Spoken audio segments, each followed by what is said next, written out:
Hola y bienvenidos a Misteriosa Vida. Hoy exploraremos un concepto simple pero poderoso. A veces nos dicen que estamos hechos de una manera y que no hay vuelta atrás. Que el carácter, la ansiedad, la forma en que reaccionamos ante los problemas, que todo eso viene de fábrica, como si fuéramos un coche con unas especificaciones técnicas inalterables. Te toca ser el modelo nervioso, el melancólico, el que se ahoga en un vaso de agua. Y te lo crees, porque es más fácil aceptar la condena que plantearse si el juez, que eres tú mismo, podría estar equivocado. Yo me lo he creído durante años. He pensado que mi cableado interno era así, defectuoso por diseño, inmutable. Una herencia genética que es a la vez mapa y destino. Pero, ¿y si no fuera así? ¿Y si esa idea fuera la gran mentira que nos contamos para no tener que hacer el trabajo duro? En el año 2023, la Universidad de Harvard, uno de esos sitios donde la gente parece tener respuestas para todo, publicó un estudio que lo ponía todo patas arriba. Confirmaron algo que suena a ciencia ficción, pero que es tan real como el aire que respiramos. Nuestros hábitos, las pequeñas cosas que hacemos cada día sin pensar, pueden alterar la expresión de nuestros genes. No cambian el código base, no, eso es más complicado. Pero sí pueden encender o apagar interruptores. Interruptores que controlan si eres más propenso al estrés, a la depresión o a la calma.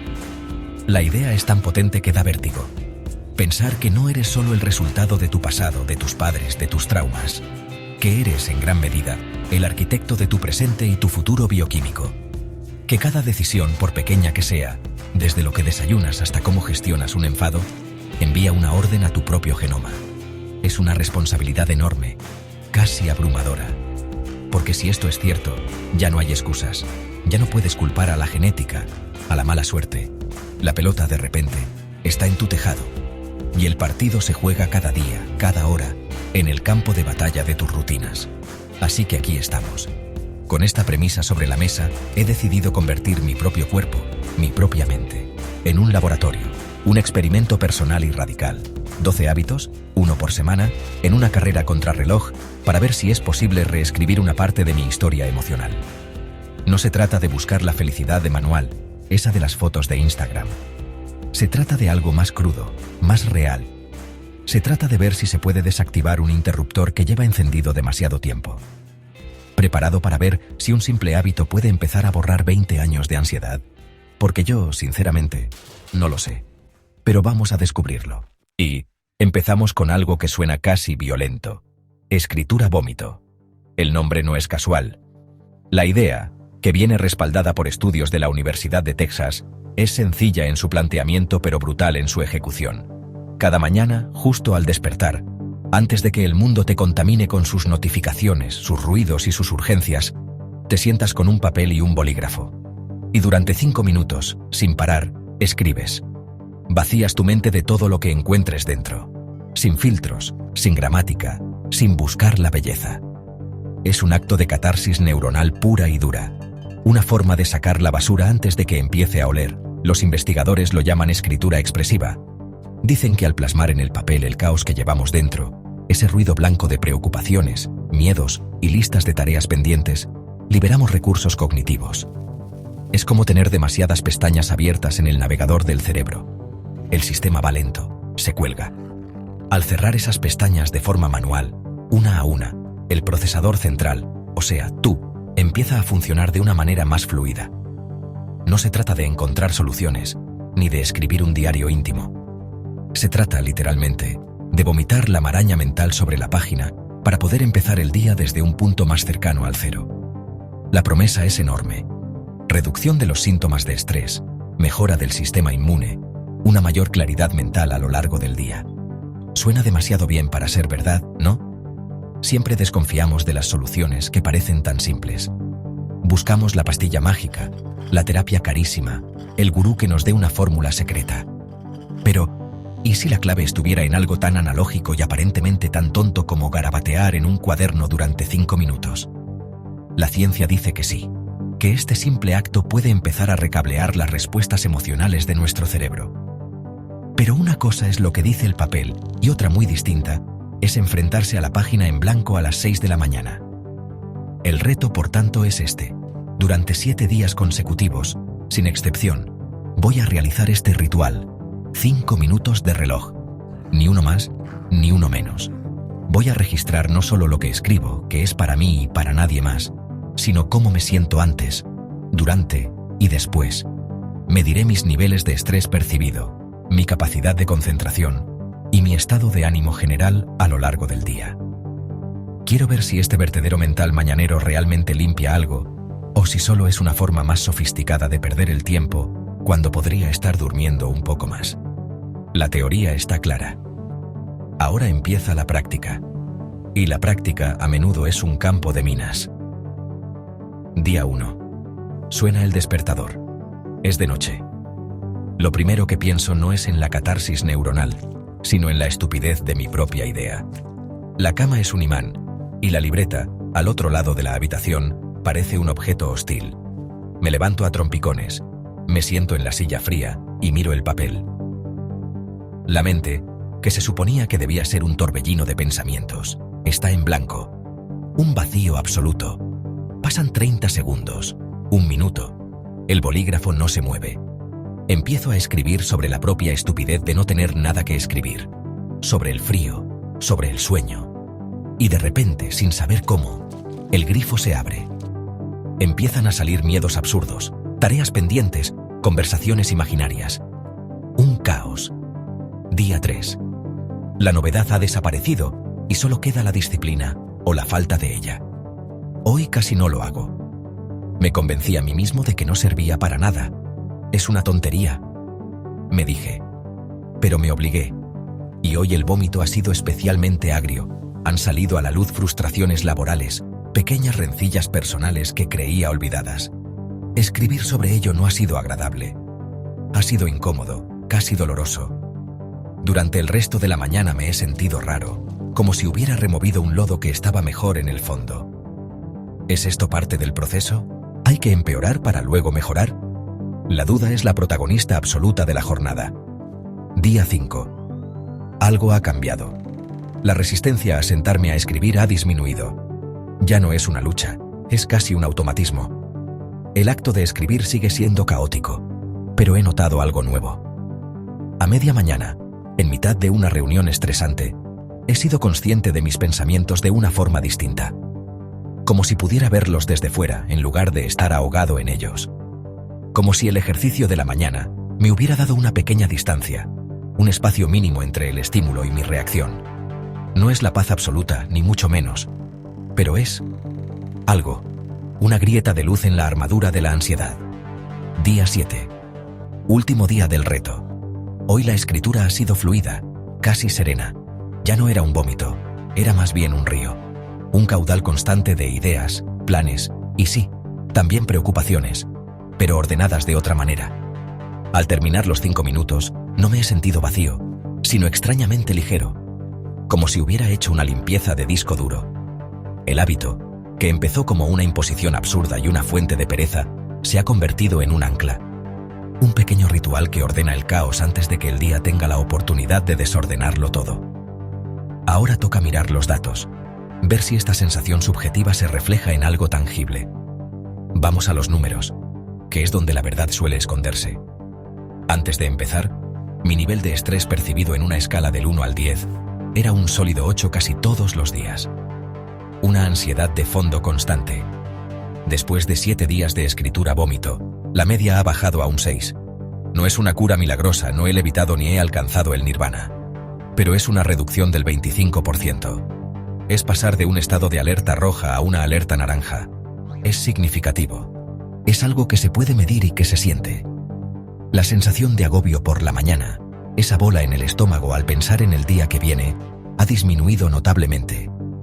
En cuanto a la concentración, los resultados son aún más curiosos. Utilicé una aplicación para medir los periodos de trabajo profundo, sin distracciones. La primera semana, antes del experimento, mis bloques de concentración rara vez superaban los 25 minutos seguidos. Esta semana, he tenido varios bloques de 45 e incluso 50 minutos. Es como si al sacar la basura por la mañana, mi mente tuviera más espacio libre para dedicarse a una sola tarea. La dispersión mental, ese salto constante de un pensamiento a otro, no ha desaparecido, pero se ha atenuado. Es como si el ruido de fondo hubiera bajado de volumen. El estado de ánimo general es más subjetivo, pero también he llevado un registro. He pasado de tener una media de 3 días malos o muy irritables a la semana, a solo 1. Y lo más importante no es el número, sino la gestión de esa irritabilidad. En el único día malo de esta semana fui consciente del porqué. El enfado no me secuestró por completo. Pude observarlo y pensar, es esto. Lo que escribí el martes por la mañana. Esta capacidad de conectar el malestar con su posible origen, que había salido en la escritura, es completamente nueva para mí. Es un pequeño superpoder que no sabía que podía tener. La conclusión de esta primera semana es clara. El hábito funciona. Al menos para mí, en este contexto. No es magia, es mantenimiento. Como cepillarse los dientes para evitar las caries, esto parece ser una forma de higiene mental para prevenir la acumulación de sarro emocional. La inversión es mínima, 5 minutos y un cuaderno. El retorno es tangible, menos estrés, más foco y una mayor autoconciencia. La escritura vómito se queda. No como un reto de una semana, sino como una herramienta fundamental en este arsenal que estamos construyendo. Primera batalla ganada. Pero la guerra contra los viejos patrones no ha hecho más que empezar. Después de la palabra escrita, nos adentramos en su opuesto absoluto, la ausencia de palabra hablada. El segundo hábito es, si cabe, más radical que el primero: 72 horas de silencio total y absoluto. 3 días sin hablar, ni una palabra, ni un susurro, ni un saludo al panadero. La comunicación se reduce a lo esencial, a través de gestos o escritura, pero la voz, ese instrumento que usamos sin pensar, queda clausurada. La idea no es nueva. Muchas tradiciones espirituales y filosóficas, desde los monjes trapenses hasta los retiros de Vipassana, utilizan el silencio como una herramienta de introspección y purificación mental. La ciencia moderna empieza a entender por qué. Estudios de neuroimagen han demostrado que cuando dejamos de hablar, el cerebro entra en un estado de red por defecto más profundo y prolongado. Es una especie de modo de reposo activo en el que la mente no está ociosa, sino que se dedica a procesar información autobiográfica, a conectar ideas y a consolidar la memoria. Al eliminar el complejo proceso de formular pensamientos en palabras y articularlos, liberamos una cantidad ingente de energía cognitiva. Energía que el cerebro redirige hacia adentro, hacia la autoobservación y la resolución de conflictos internos. El objetivo no es solo dejar de hablar, es observar qué ocurre cuando lo haces. ¿Qué pensamientos emergen cuando no tienes la vía de escape de la conversación? ¿A qué emociones te enfrentas cuando no puedes verbalizarlas para diluirlas o buscar la validación de otros? Se dice que el silencio te obliga a confrontarte con tu propio ruido interno, con ese monólogo incesante que normalmente tapamos con conversaciones, música o cualquier tipo de distracción. Es un experimento de privación sensorial autoimpuesto que promete, según sus defensores, una claridad y una paz mental que son inalcanzables en nuestro ruidoso día a día. El reto es monumental, sobre todo viviendo en una sociedad que valora la extroversión y la comunicación constante. 3 días pueden parecer una eternidad. Las reglas son estrictas. 0 comunicación verbal. Para documentar la experiencia, usaré cámaras ocultas que capten los momentos de frustración, los intentos fallidos de comunicación y, quién sabe, quizás algún atisbo de iluminación. Las interacciones se subtitularán de forma dramática para reflejar el caos interno. La teoría es fascinante, pero me pregunto si estoy preparado para el monstruo que podría encontrarme cuando el único interlocutor posible sea yo mismo. Primeras 12 horas. La frustración es un volcán a punto de estallar. Todo es un obstáculo. Pedir un café se convierte en una obra de teatro absurda, señalando, gesticulando, sintiéndome completamente ridículo. La cajera me mira con una mezcla de pena y confusión.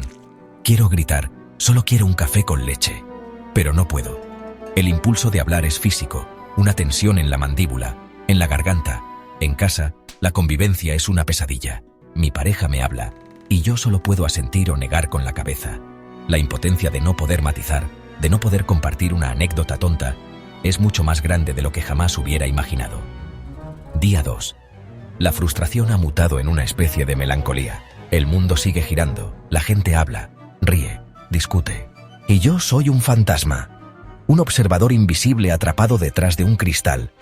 Empiezo a escuchar de verdad, a prestar atención a las conversaciones ajenas en el autobús, no por cotilleo, sino porque es el único input verbal que tengo.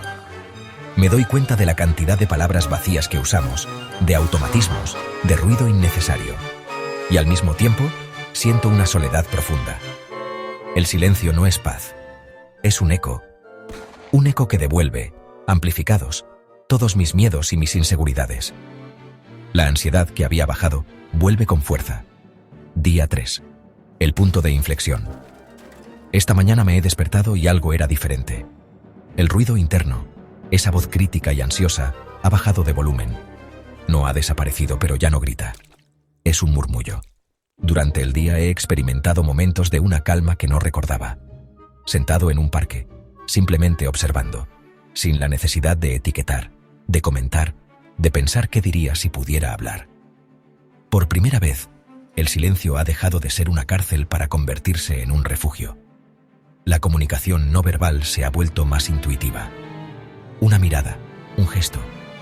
Siento una extraña conexión con mi entorno, más profunda que la que suelo tener a través de las palabras.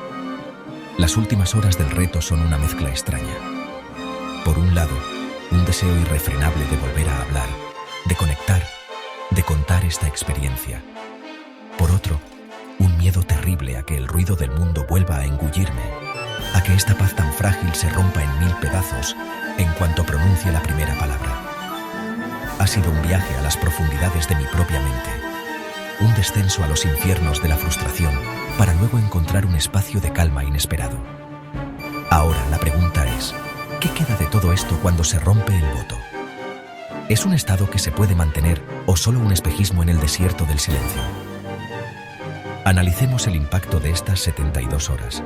La primera métrica, la del estrés percibido, tuvo un comportamiento en forma de U. Empezó en un 6, subió a un 9 el primer día y medio de frustración máxima, y luego se desplomó a un 3 en el último día. Un nivel de calma que no recordaba haber sentido nunca en estado de vigilia. La media de la semana es engañosa, pero la fotografía del final del proceso es impactante. El silencio, una vez superada la barrera de la resistencia, actúa como un potente ansiolítico natural. Obliga a tu sistema nervioso a calmarse porque no tiene el estímulo constante de la interacción verbal. La calidad del sueño, algo que no esperaba medir, mejoró drásticamente. Normalmente me despierto 1 o 2 veces por noche. Durante las 2 noches del silencio total, dormí de un tirón, profundamente. Mi pulsera de actividad registró un aumento del 30% en la fase de sueño profundo. Parece que el cerebro, al no tener que procesar el torrente de conversaciones del día, aprovecha para hacer una limpieza y mantenimiento mucho más eficiente durante la noche. Despertar sin el residuo de las preocupaciones del día anterior ha sido una revelación absoluta. El descanso no era solo físico, era sobre todo mental. La métrica más subjetiva, pero quizás la más importante, es la de la claridad mental. Hay una idea que recorre la biología evolutiva y el biohacking moderno. Nuestro cuerpo está diseñado para la adversidad, pero vivimos en un confort casi absoluto. Temperaturas controladas, comida al alcance de la mano, pocos peligros físicos reales. ¿Y si este confort, en lugar de fortalecernos, nos estuviera debilitando? Aquí es donde entra en juego la terapia de frío. La exposición voluntaria a temperaturas gélidas, como una inmersión en agua con hielo. La teoría es que este shock térmico controlado actúa como un interruptor biológico, activando mecanismos de supervivencia que han permanecido latentes durante generaciones. El Dr. Andrew Huberman, neurocientífico de Stanford, y otros expertos en la materia, hablan de la activación de genes de resistencia al estrés.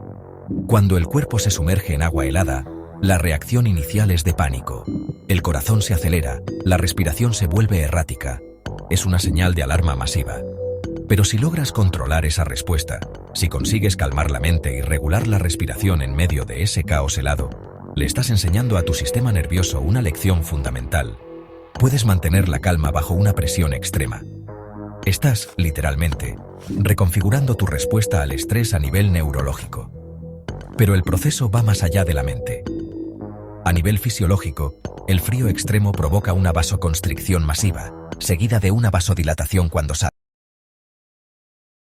Si te gusta lo que estás viendo, no olvides compartir el video con quien creas que le pueda ayudar, darle like, suscribirte al canal y activar la campanita para recibir notificaciones. Si el hábito anterior consistía en quitar, este consiste en añadir, pero no en añadir comodidad, sino todo lo contrario.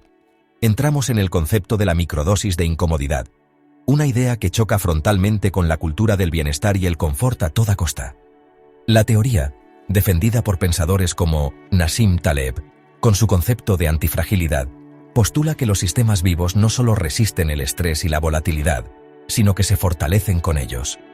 Igual que un músculo necesita la tensión de las pesas para crecer, nuestra mente y nuestro carácter necesitan pequeñas dosis de adversidad para no atrofiarse. Nos hemos obsesionado tanto con eliminar cualquier fricción de nuestras vidas, que nos hemos vuelto increíblemente frágiles. Una crítica nos hunde, un pequeño contratiempo nos desborda, un plan que se tuerce nos parece una catástrofe. Hemos creado un entorno tan acolchado que hemos perdido la piel gruesa, la capacidad de encajar un golpe y seguir adelante. Este hábito propone de forma deliberada y controlada inyectar pequeñas dosis de dificultad en el día a día. No se trata de buscar el sufrimiento, sino de entrenar la resiliencia en un entorno de bajo riesgo. Es como una vacuna, una pequeña dosis del virus de la adversidad para que el sistema inmunitario emocional aprenda a defenderse. Mi reto personal era diseñar un menú semanal de pequeñas incomodidades. Cada día, una tarea que me sacara de mi zona de confort. El lunes, tomar una ducha de agua fría, aunque solo fueran 30 segundos. El martes, elegir el camino más largo y con más cuestas para volver del trabajo. El miércoles, iniciar una conversación con un desconocido en la cola del supermercado. El jueves, hacer una presentación importante sin llevar notas de apoyo. El viernes, comer algo que no me gustara especialmente, pero que fuera saludable. Pequeños actos de voluntad en contra de la inercia del camino fácil.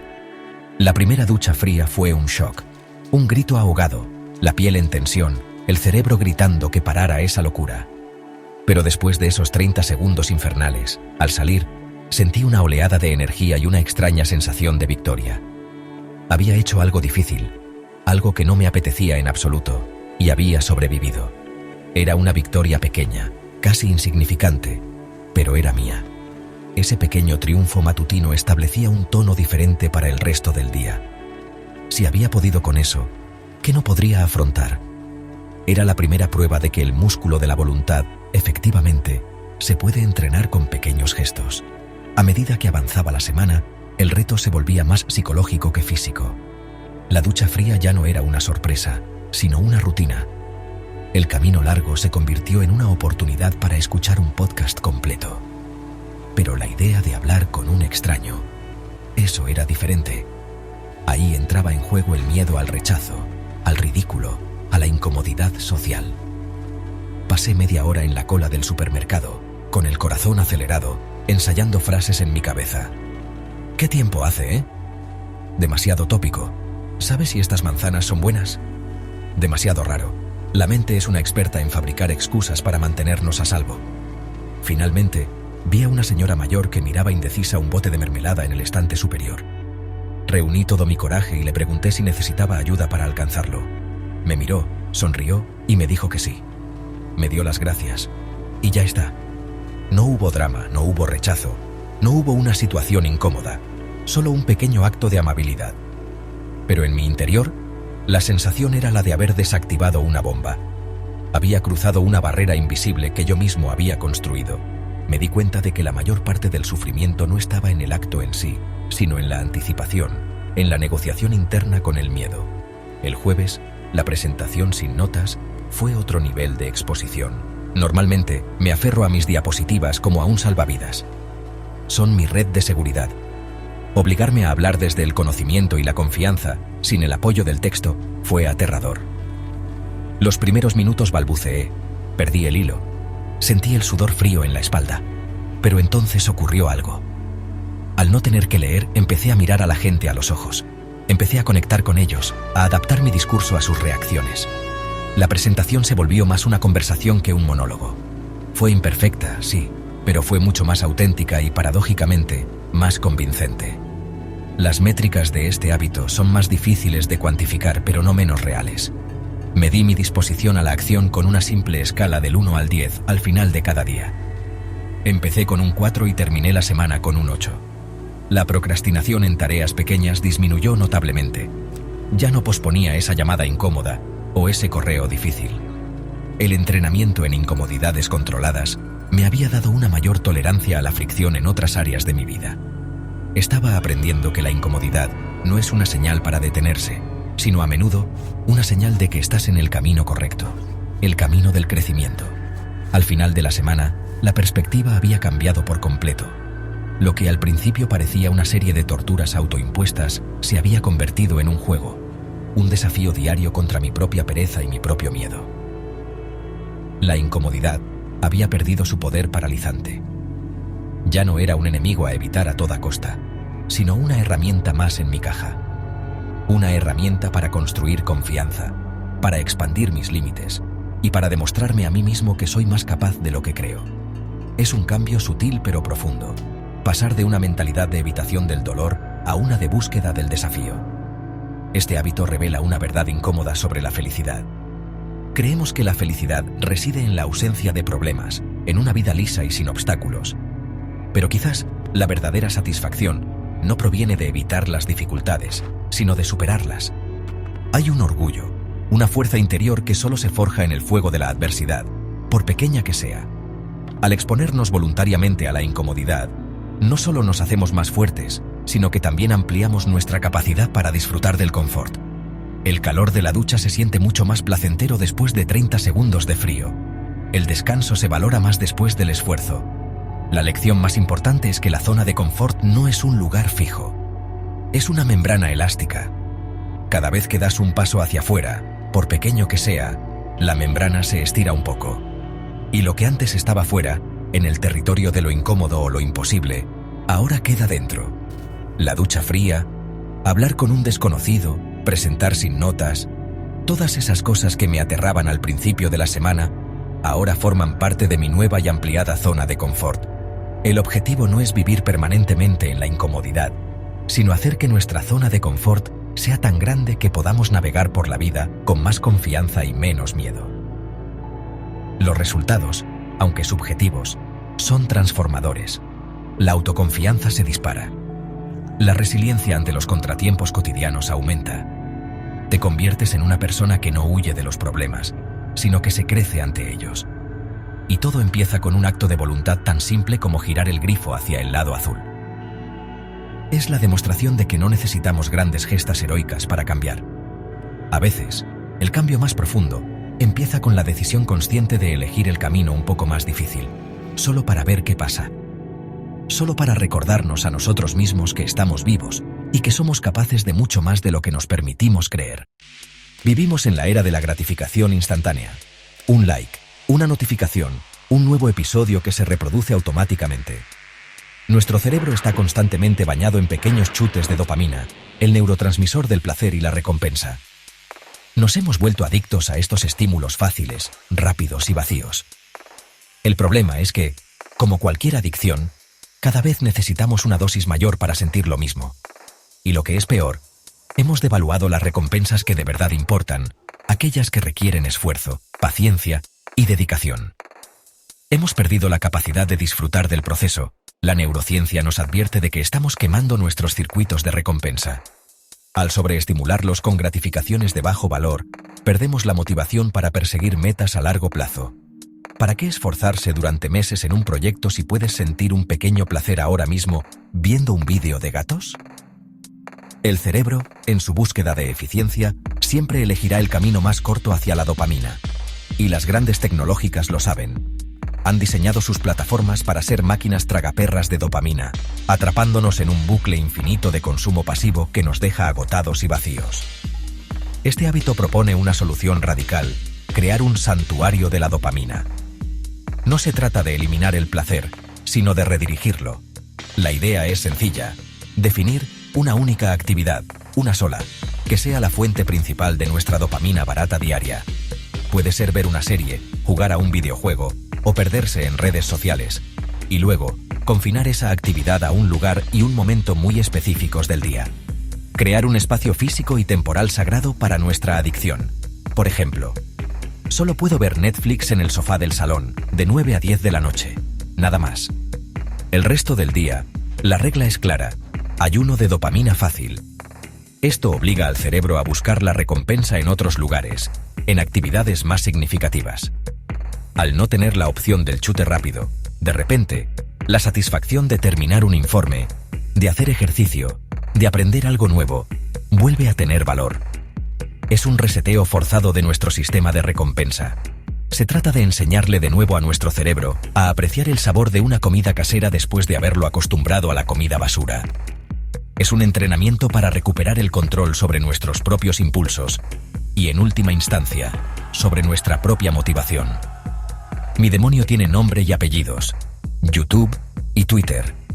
Un agujero negro de tiempo y atención.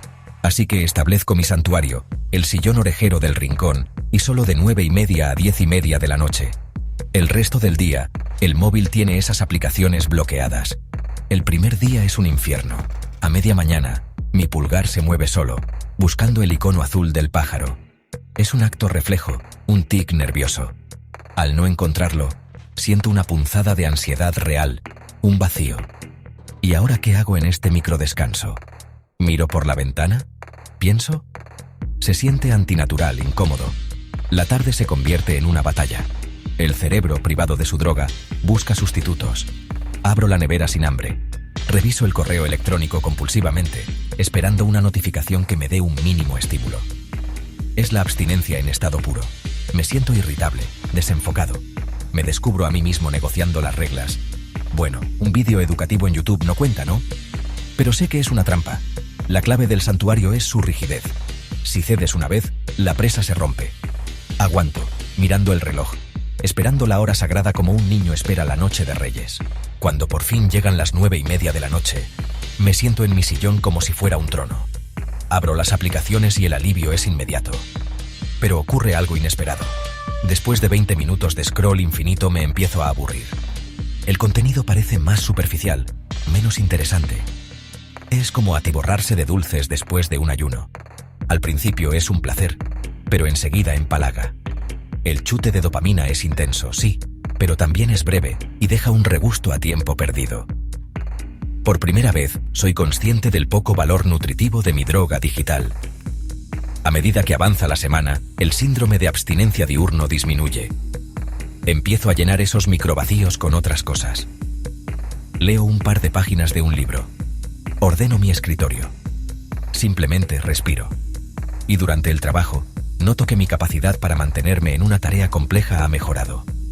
Mi cerebro, hambriento de recompensa, se aferra a la satisfacción de resolver un problema o avanzar en un proyecto. El santuario nocturno sigue ahí, pero ya no lo espero con tanta ansia. Se ha convertido en lo que debía ser, un postre, no el plato principal de mi dieta mental. La cuantificación de este hábito es fascinante. La primera métrica es obvia: el tiempo de pantalla. Mi móvil informa de una reducción del 60% en el uso de las aplicaciones problemáticas. 6 de cada 10 minutos que antes se fugaban en ese agujero negro, ahora están disponibles. Es como si me hubieran regalado varias horas a la semana. Pero el tiempo es solo una parte de la ecuación. Lo importante es la calidad de ese tiempo recuperado. ¿En qué lo he invertido? Mis registros muestran un aumento significativo en el tiempo dedicado a la lectura y a la planificación de proyectos personales. La segunda métrica es la motivación intrínseca, más difícil de medir pero perceptible. He empezado a usar un sistema de puntuación subjetiva para mis tareas diarias, del 1 al 10, según la satisfacción que me producen al completarlas. Antes de este hábito, las tareas complejas y largas rara vez superaban el 5 o el 6. Al final de la semana del santuario de la dopamina, varias de esas mismas tareas han alcanzado puntuaciones de 8 y 9. Al eliminar la competencia desleal de la gratificación instantánea, el valor percibido del esfuerzo ha aumentado exponencialmente. A nivel de energía, los datos también hablan. Mi pulsera de actividad, que mide los niveles de estrés a través de la variabilidad de la frecuencia cardíaca, muestra un patrón más estable durante el día. Los picos de ansiedad asociados a la multitarea y la distracción constante han desaparecido. El flujo de trabajo es más sostenido, más profundo. Esto se traduce en una menor fatiga mental al final del día. Llego a mi santuario no como un zombi que busca una vía de escape, sino como alguien que ha tenido un día productivo y decide conscientemente tener un momento de ocio. En resumen, los números confirman la teoría. Al crear un espacio sagrado y limitado para el placer fácil, no solo reducimos nuestra dependencia, sino que revalorizamos el resto de nuestras actividades. Recuperamos el control. Dejamos de ser marionetas de un algoritmo diseñado para secuestrar nuestra atención y nos convertimos de nuevo en los directores de nuestra propia película. El santuario no es una cárcel para nuestros demonios, sino un campo de entrenamiento para nuestra voluntad. Un lugar que nos recuerda que la recompensa más dulce es siempre la que más nos ha costado ganar. Estamos obesos de información. Y no es una obesidad de conocimiento, sino de ruido. Noticias de última hora que dejan de serlo en 5 minutos. Opiniones polarizadas, debates estériles, tragedias lejanas que se nos presentan con la misma urgencia que un problema personal. Este torrente incesante de datos no nos hace más informados, nos hace más ansiosos, más reactivos y, paradójicamente, más ignorantes. La sobrecarga informativa satura nuestra capacidad de procesamiento, impidiéndonos pensar con claridad, profundizar en los temas y formar nuestras propias opiniones con criterio. Nos hemos convertido en ecos, no en voces. El concepto de dieta informativa no es nuevo, pero en el contexto actual adquiere una urgencia crítica. No se trata de vivir en la ignorancia o de adoptar una postura de avestruz ante los problemas del mundo. Se trata de una curación de contenidos radical y consciente. Es pasar de ser un consumidor pasivo, que abre la boca para que las plataformas le metan cualquier cosa, a ser un cazador-recolector selectivo de información. Es elegir deliberadamente nuestras fuentes, nuestros temas y, sobre todo, nuestros momentos para informarnos. Es recuperar la soberanía sobre lo que dejamos entrar en nuestra mente. La teoría detrás de este hábito se basa en la protección de nuestros recursos cognitivos. Cada noticia irrelevante, cada opinión tóxica, cada dato inútil, consume una pequeña porción de nuestra atención, de nuestra memoria de trabajo y de nuestra energía emocional. Son microtransacciones que nos van dejando en bancarrota mental a lo largo del día. La propuesta de la dieta informativa estricta es simple. Definir un menú informativo limitado y de alta calidad. Por ejemplo, leer un único periódico de prestigio durante 20 minutos por la mañana y escuchar un podcast de análisis en profundidad una vez a la semana. Y nada más. El objetivo es crear un vacío, un espacio de silencio informativo que nos obligue a pensar por nosotros mismos. Cuando no tenemos un flujo constante de opiniones ajenas diciéndonos qué pensar sobre cada tema, empezamos a conectar los puntos por nuestra cuenta. Pasamos del modo reaccionar al modo reflexionar.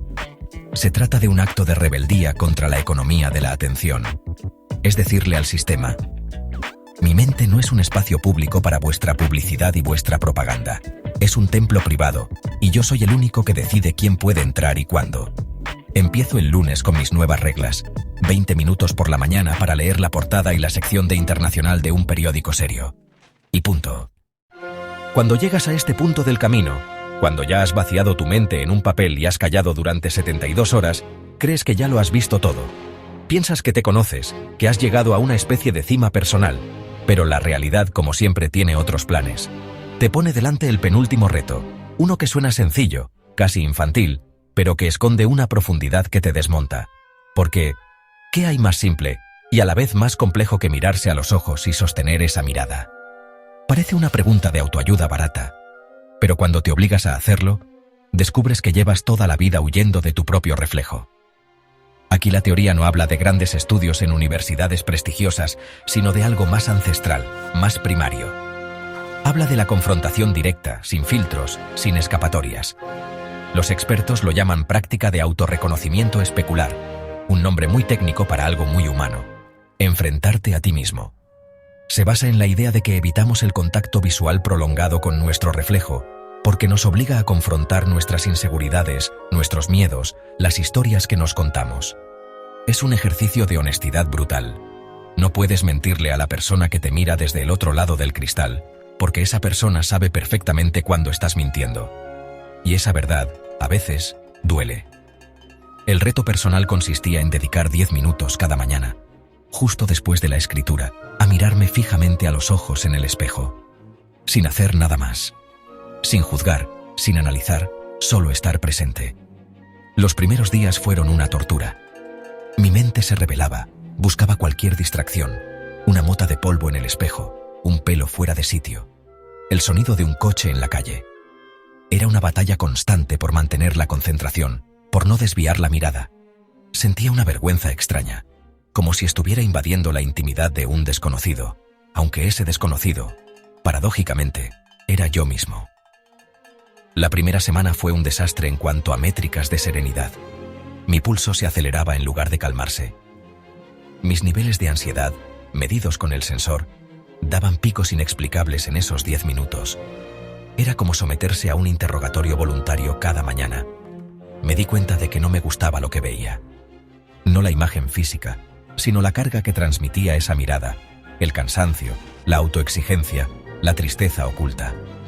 Estaba viendo el mapa de todas mis batallas internas, y en lugar de aceptarlo, lo único que quería era romper el espejo y salir corriendo. El reto apenas empezaba, y ya me estaba destrozando. La segunda semana algo empezó a cambiar.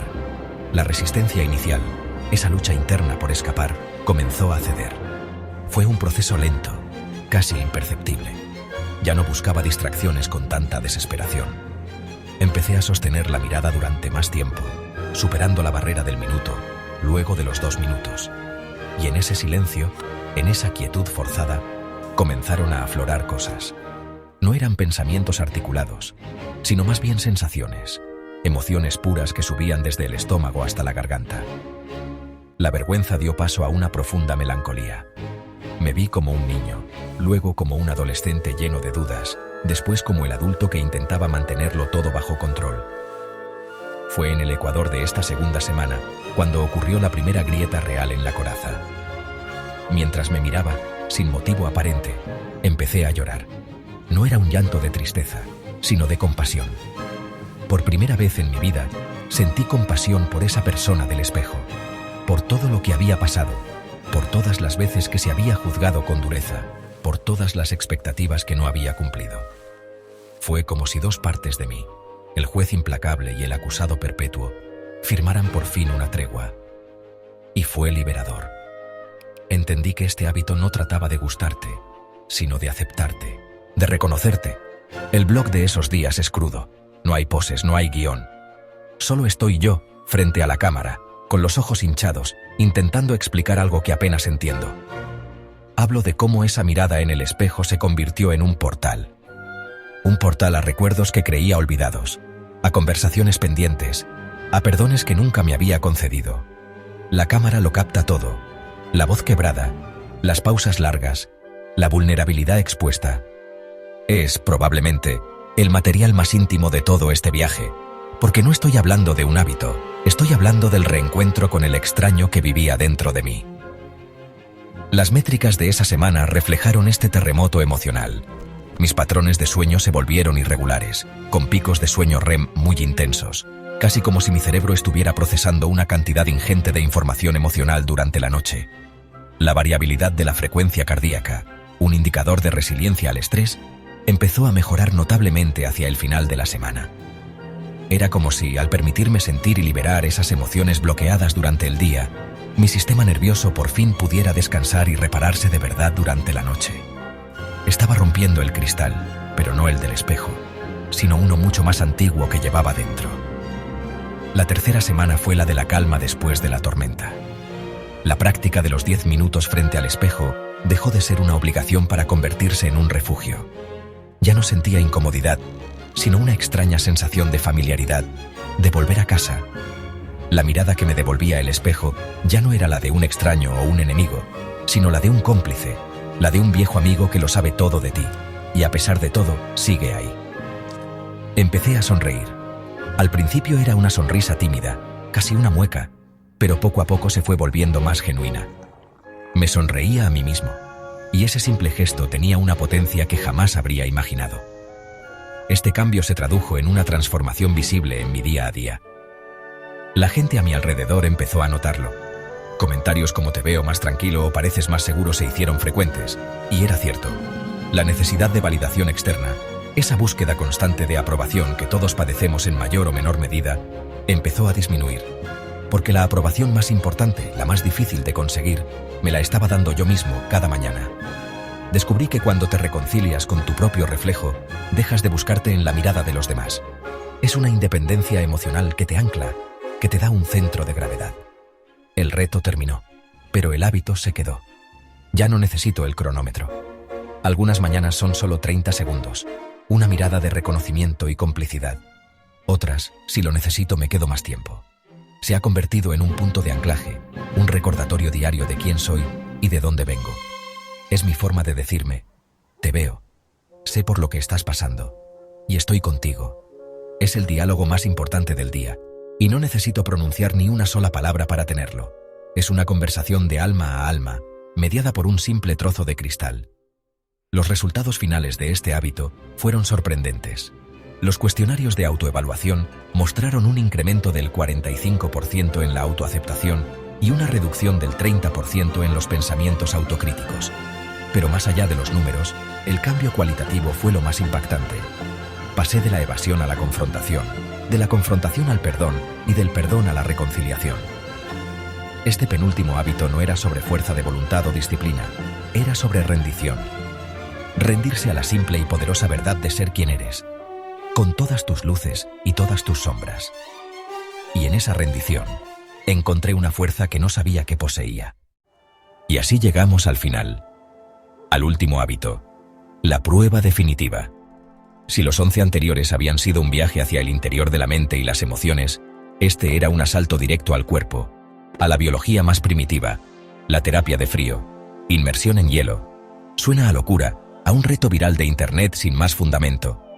Pero cuando empiezas a investigar, descubres que detrás de esta práctica, popularizada por figuras como Wim Hof, hay una ciencia fascinante.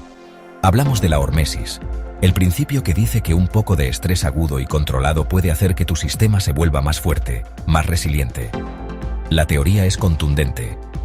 Científicos como el Dr. Andrew Huberman de Stanford explican cómo la exposición al frío intenso provoca una liberación masiva de norepinefrina en el cerebro.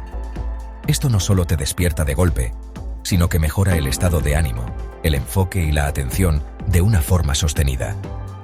Pero lo más increíble es lo que ocurre a nivel genético. Se habla de la activación de los llamados genes de resistencia al estrés o genes de supervivencia. Es como si, al someter al cuerpo a un shock controlado, le recordaras su capacidad ancestral para adaptarse y superar condiciones extremas. Estás, literalmente, despertando una fortaleza que lleva dormida generaciones. El reto era claro, pero aterrador. 3 minutos de inmersión en agua con hielo, cada día, durante una semana. Y para añadirle una capa más de complejidad, mientras estaba sumergido, debía practicar una técnica de canto gutural tártaro. Esto no era por folclore, sino que tiene una base fisiológica. La vibración profunda del canto ayuda a controlar la respiración y a mantener la calma en medio del caos que supone el shock térmico. Preparar la bañera cada mañana era un ritual en sí mismo. Verter sacos y sacos de hielo, ver cómo el termómetro se desplomaba. Cada parte del proceso era una batalla mental contra el instinto de supervivencia que te grita que huyas. La primera inmersión fue un infierno. No hay otra palabra para describirlo. En el instante en que mi piel tocó el agua helada, mi cuerpo entró en pánico. Mi respiración se cortó. Mi corazón parecía que iba a salirse del pecho y cada célula de mi cuerpo gritaba: ¡sal de aquí! Intentar cantar en ese estado era absurdo. Lo único que salía de mi boca eran jadeos y temblores incontrolados. Aguanté apenas 30 segundos antes de salir disparado, tiritando, con la piel roja y dolorida. Me sentí un fracasado. El último hábito, la cima de la montaña, y ni siquiera había podido llegar al campamento base. La duda me invadió. ¿Era esto realmente posible o solo una tortura sin sentido? El segundo día, estuve a punto de abandonar. La memoria del dolor y el pánico del día anterior era demasiado vívida. Pero algo en mí, quizás la inercia de los 11 hábitos anteriores, me empujó a intentarlo de nuevo. Esta vez, me centré en un único objetivo: la respiración. Antes de entrar, hice varias rondas de respiraciones profundas, calmadas, como me habían enseñado. Y al sumergirme, en lugar de luchar contra el frío, intenté aceptarlo. Me concentré única y exclusivamente en el aire que entraba y salía de mis pulmones. Y funcionó. El pánico seguía ahí, pero ahora era un ruido de fondo, no el único sonido en la habitación. Fue en ese momento cuando intenté el canto tártaro de nuevo. Esta vez no era un grito desesperado, sino un zumbido bajo y profundo que vibraba en mi pecho. Y ocurrió la magia. La vibración actuó como un ancla, dándole a mi mente algo en lo que enfocarse además del frío insoportable. La combinación de la respiración controlada y la vibración del canto creó una pequeña burbuja de calma en medio de la tormenta de sensaciones. Logré aguantar 1 minuto y medio. Al salir, aunque seguía temblando, no sentía la derrota del día anterior, sino una euforia extraña, una sensación de victoria sobre mis propios límites. Los días siguientes siguieron esa misma pauta de progreso. Cada inmersión era un poco menos aterradora que la anterior. Empecé a entender el proceso no como una lucha, sino como una danza. Una danza con el instinto, con el miedo, con el dolor. El canto se volvió más firme, más resonante, y mi cuerpo empezó a adaptarse de una forma que me parecía ciencia ficción. El temblor inicial, el gasp reflex, se redujo drásticamente. Era como si mi sistema nervioso estuviera aprendiendo a no sobrereaccionar, a entender que esa situación, aunque extrema, no era una amenaza mortal. Las métricas de esa semana eran espectaculares. Mis niveles de energía durante el día, medidos a través de encuestas subjetivas y seguimiento de actividad, se dispararon. La claridad mental después de cada sesión era innegable, como si el frío limpiara la niebla del cerebro. Pero lo más impresionante fue el impacto en mi estado de ánimo. La liberación de endorfinas y norepinefrina creaba un estado de bienestar y optimismo que duraba horas. Estaba descubriendo que dentro de mí existía un mecanismo biológico capaz de generar una felicidad y una fortaleza que ninguna sustancia externa podría igualar. Solo necesitaba la llave para activarlo, y esa llave estaba hecha de hielo. El último día del reto fue una experiencia casi mística. Me sumergí en el agua helada y, por primera vez, no sentí pánico. Sentí el frío, por supuesto, un frío intenso y penetrante, pero ya no era mi enemigo. Era simplemente una sensación. Me sumergí por completo, cabeza incluida, y me quedé quieto en silencio durante unos segundos. Al sacar la cabeza empecé el canto. Y esta vez no era un truco para sobrevivir, era una expresión de poder. Canté con fuerza, con convicción, y aguanté los 3 minutos completos. Y podría haber seguido. El tiempo se había vuelto relativo. Al salir de la bañera, no hubo euforia desbordada, sino una profunda y serena sensación de calma y poder. Una certeza. La certeza de que soy mucho más fuerte de lo que jamás había creído. Este último hábito no solo había puesto a prueba mi cuerpo, sino que había reconfigurado mi percepción de lo que es el confort, el dolor y la resiliencia. Me di cuenta de que pasamos la vida huyendo de la más mínima incomodidad, buscando constantemente un estado de confort que, en realidad, nos debilita. El verdadero crecimiento, la verdadera fortaleza, se encuentra justo al otro lado de esa barrera que llamamos incomodidad. Este hábito fue la culminación perfecta del viaje. Si la escritura me enseñó a vaciar la mente y el silencio a escucharla, el frío me enseñó a dominar la respuesta del cuerpo ante ella. Es el cierre del círculo. Mente, emoción y cuerpo, trabajando en sintonía. Ya no como entidades separadas que luchan entre sí, sino como un sistema integrado que se fortalece mutuamente. Entendí que cambiar tu ADN emocional no es solo una metáfora poética, sino una realidad biológica. Puedes, a través de hábitos conscientes, enseñarle a tu sistema nervioso a responder de forma diferente al estrés, a la adversidad, a la vida misma. Los resultados finales de este hábito fueron los más cuantificables de todos. Una reducción drástica en los marcadores inflamatorios, un aumento en el recuento de glóbulos blancos y, lo más importante, una mejora del 70% en la capacidad de recuperación del estrés, medida por la rapidez con la que mi ritmo cardíaco volvía a la normalidad después del shock térmico.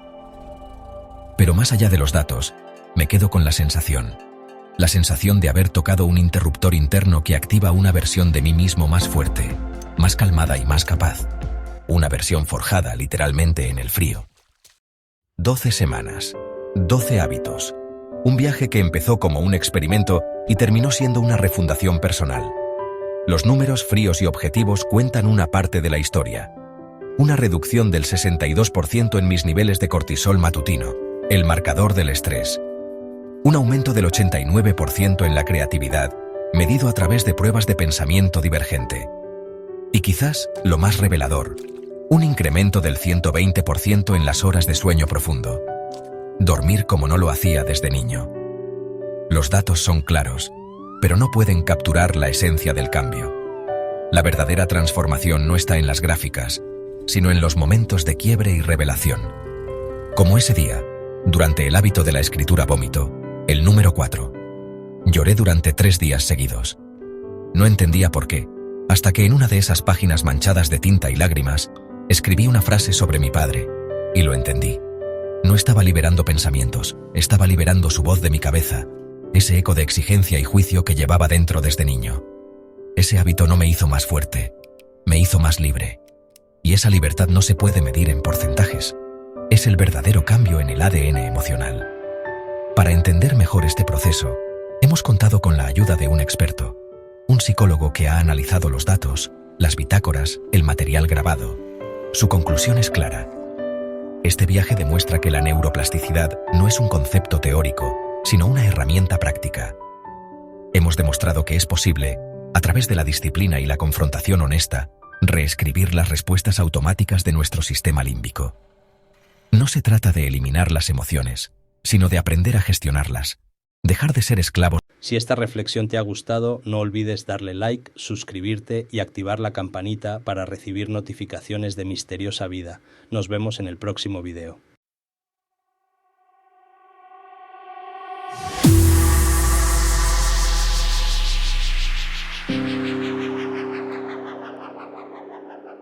Antes de que te vayas, si te ha gustado este video, pincha en el enlace de la biografía porque en Yorpa Motivación te acompañamos en tu camino de autodescubrimiento y crecimiento personal. Ofrecemos una variedad de infoproductos diseñados para nutrir tu mente y espíritu, brindándote herramientas efectivas para gestionar tus emociones y alcanzar un equilibrio duradero.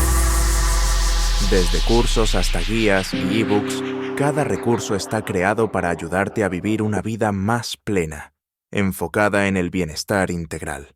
Pincha el enlace, entra y descúbrelo.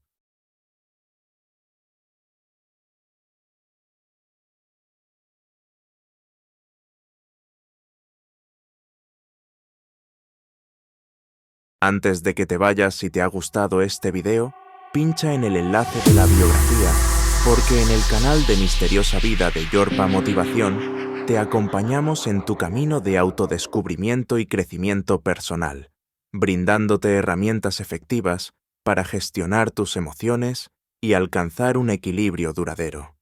Pincha el enlace, entra y descúbrelo.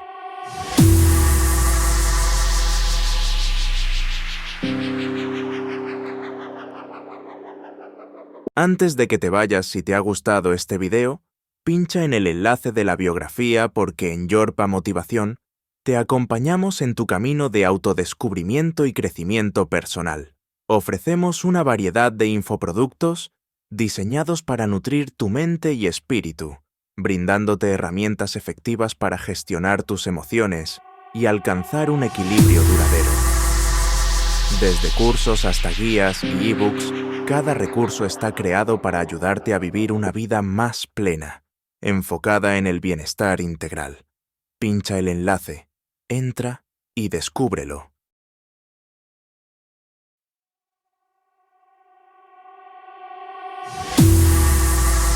Antes de que te vayas, si te ha gustado este video, pincha en el enlace de la biografía, porque en el canal de Misteriosa Vida de Yorpa Motivación te acompañamos en tu camino de autodescubrimiento y crecimiento personal, brindándote herramientas efectivas para gestionar tus emociones y alcanzar un equilibrio duradero. Pincha el enlace, entra y descubre.